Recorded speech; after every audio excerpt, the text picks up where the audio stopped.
اعوذ باللہ السمیع العلیم من الشیطان اللعین الرجیم بسم اللہ الرحمن الرحیم اللہم صلی علی محمد وآل محمد وعجل فرجہم۔ عزیزان گرامی، یوٹیوب چینل ڈیوائن 313 پر پروگرام رمضان ہمراہ قرآن کے ساتھ کاشان علی ایک بار پھر حاضر خدمت ہے، اور آج کی اس نشست میں جس موضوع سے ہم استفادہ کریں گے وہ ہے سورہ مبارکہ الکوثر۔ سورہ کوثر قرآن مجید کی سب سے چھوٹی سورہ ہے، اور اس سورہ کو ایک ایسی ممتاز حیثیت حاصل ہے کہ یہ سورہ رہتی دنیا تک تمام عالم کفر کے لیے ایک چیلنج ہے۔ یہ ایک ایسا معجزہ ہے جس کا جواب نہ آج تک آیا ہے نہ آج تک آئے گا۔ نبی اکرم صلی اللہ علیہ وآلہ وسلم پر سورہ کوثر مکے میں نازل ہوئی، اور یہ ایک ایسی سورہ جس کے نزول کے لیے دو شان نزول علماء کرام بیان کرتے ہیں، جس کی دو شان نزول علماء کرام بیان فرماتے ہیں۔ پہلی یہ جو اس سورہ کوثر کا بنیادی پیغام ہے، ہوا کچھ یوں کہ نبی اکرم صلی اللہ علیہ وآلہ وسلم کے بیٹے جناب قاسم اور جناب عبداللہ جب دنیا سے تشریف لے گئے، یہ سرکار کی مکی زندگی کا واقعہ ہے۔ سرکار انتہائی غم کی حالت میں تھے کہ ان کے نوزائیدہ بیٹے ایک کے بعد ایک دنیا سے تشریف لے گئے۔ ایک ایسا وقت جس میں بدترین دشمن بھی ہو تو وہ آ کر مزاج پرسی کرتا ہے، تعزیت کرتا ہے، لیکن نبی اکرم صلی اللہ علیہ وآلہ وسلم کے ساتھ کفار کا رویہ کچھ ایسا متشدد تھا کہ وہ آ کر ایسے وقت میں بھی دلجوئی کے بجائے طنز کے تیر برساتے تھے۔ انہی میں سے ایک بدبخت عاص بن وائل تھا۔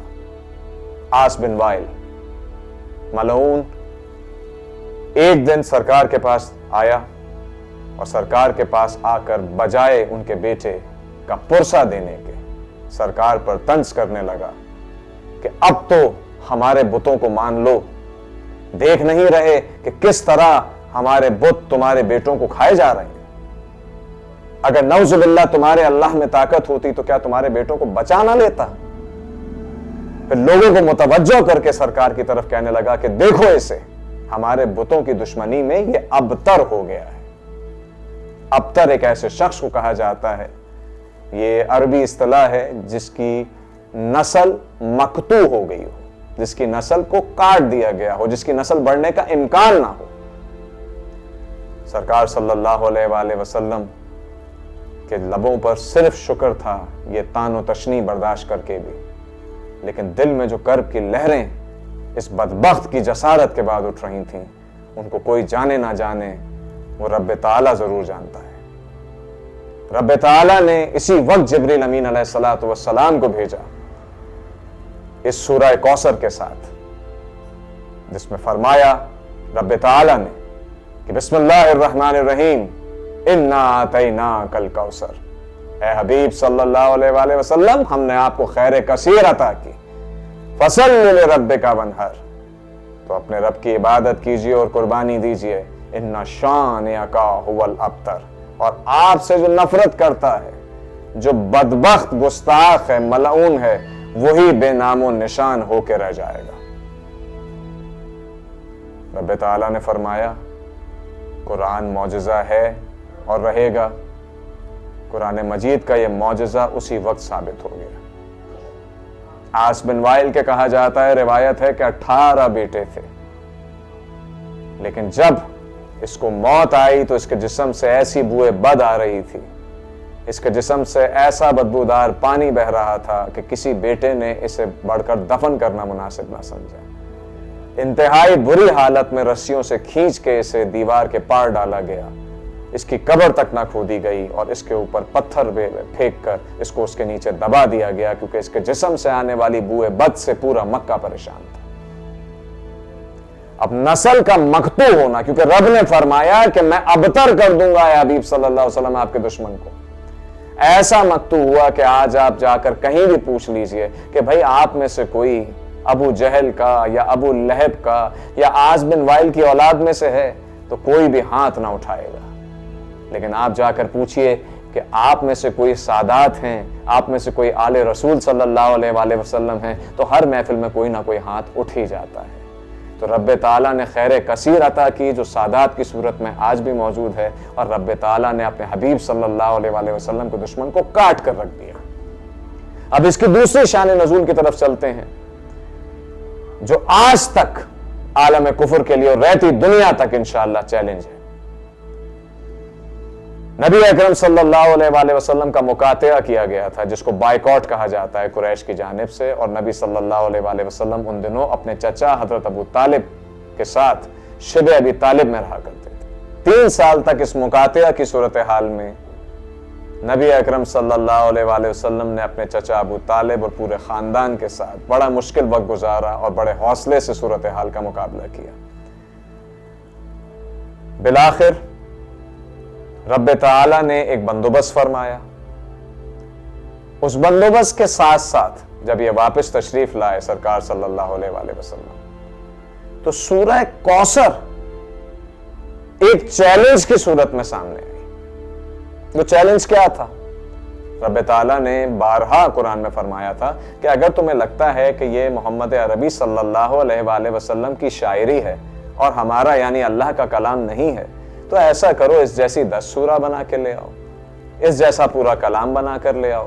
جب ایسا نہ ہو سکا تو آخر میں کہا گیا کہ اس جیسی کوئی ایک سورہ بنا کر لے آؤ۔ یہ وہ زمانہ تھا جب مکے کے اندر اوکاس کا میلہ لگا کرتا تھا، جو تجارتی میلہ ہوتا تھا۔ آج کل کے الفاظ کی رعایت سے اس کو آپ ٹریڈ ایگزیبیشن کہہ سکتے ہیں۔ اوکاس کے میلے کے موقع پر ایک مقابلہ ہوا کرتا تھا جو شاعری کا تھا، اور شاعری میں عربوں کا کوئی ثانی نہیں تھا، آپ سب جانتے ہیں۔ اس وقت کے بڑے شاعروں میں لبید، امراء القیس اور اس طرح کی کئی ہستیاں تھیں۔ پچھلے سال اوکاس کا مقابلہ امراء القیس جیتے تھے، اور ان کا جو کلام تھا وہ 200 بند پر مشتمل تھا، یعنی 200 اسٹینزاز، 200 بند پر مشتمل کلام، جو پچھلی بار کا فاتح تھا۔ اس کی رسم یہ تھی کہ فاتح کلام کو ہمیشہ خانہ کعبہ کی دیوار سے 1 سال کے لیے لٹکا دیا جاتا تھا، جب تک اس کے خلاف کوئی اور چیلنج آئے اور اس کو کوئی اور ہرا دے۔ اب اللہ کی طرف سے چیلنج آ گیا، اور نبی صلی اللہ علیہ وآلہ وسلم نے جا کر سورہ کوثر کو خانہ کعبہ کی دیوار کے ساتھ لٹکا دیا کہ اگر لا سکتے ہو تو اللہ کے کلام کی نظیر لا کر دکھاؤ۔ اب ظاہر سی بات ہے، جب چیلنج آتا ہے، جب مقابلے کے لیے کہا جاتا ہے، تو جس سے مقابلہ ہے وہ بھی آتا ہے۔ امراء القیس بھی آیا۔ امراء القیس بے شک کافر تھا، لیکن سخن شناس تھا اور بہترین شاعر تھا۔ وہ آیا، سارا مکہ جمع تھا کہ دیکھیں اب کیا جواب ہوتا ہے۔ ایک طرف 200 بند ہیں، ایک طرف کل 3 آیات، بسم اللہ ملا کے کل 4 آیات۔ اور جب وہ قریب آیا، اس نے سورہ کوثر کو پڑھا، تو اس نے اپنا قلم نکال کے اس کے نیچے کچھ تحریر کیا، اپنا 200 بند کا کلام اٹھایا اور بغل میں دبا کر جانے لگا۔ جب جانے لگا تو کفار نے رستہ روکا اور کہا کہ تو کوئی جواب کیوں نہیں دیتا؟ کل 3 آیتیں ہیں، تیرے 200 بند ہیں، جواب دے، تو اپنی شاعری سے جواب دے سکتا ہے۔ کہا آج جواب میں زبان سے نہیں دوں گا، میں نے اپنا جواب قلم سے لکھ دیا ہے، جا کر پڑھ لو۔ جب یہ لوگ آگے بڑھے تو سورہ کوثر کے نیچے کچھ لکھا ہوا تھا۔ اب میں آپ کے سامنے پڑھ رہا ہوں، ذرا اندازہ کیجئے گا کہ وہ کافر ہوتے ہوئے کتنا سخن شناس تھا۔ اس نے لکھا، بسم اللہ الرحمن الرحیم، انا اعطیناک الکوثر فصل لربک وانحر ان شانئک ھو الابتر۔ اور آخری لائن اس نے بڑھا کر لکھی تھی، ما ھذا من کلام البشر، کیا یہ کسی بشر کا کلام ہو سکتا ہے؟ یعنی کافر ہوتے ہوئے وہ یہ چیز پہچان گیا کہ رب کا کلام کچھ اور ہوتا ہے اور بندے کے کلام کی گنجائش کچھ اور ہوتی ہے، استعداد کچھ اور ہوتی ہے۔ قرآن مجید ایک زندہ حقیقت کا نام ہے۔ قرآن کی آیتیں زندہ آیتیں ہیں۔ اگر ہم ان پر ٹھیک طریقے سے عمل کر سکیں، بالکل باضمیر ہو کر، با ایمان ہو کر، تو یقین مانیے یہ آیتیں نہ صرف اس دنیا میں بلکہ آخرت میں بھی ہماری نجات کا باعث ہیں۔ اللہ تبارک و تعالی ہم سب کو قرآن مجید کو پوری طرح سے سمجھ کر پورے طریقے سے عمل کرنے کی توفیق عطا فرمائے اور دین پر کامل ہونے کی توفیق عطا فرمائے۔ وما علینا الا البلاغ المبین۔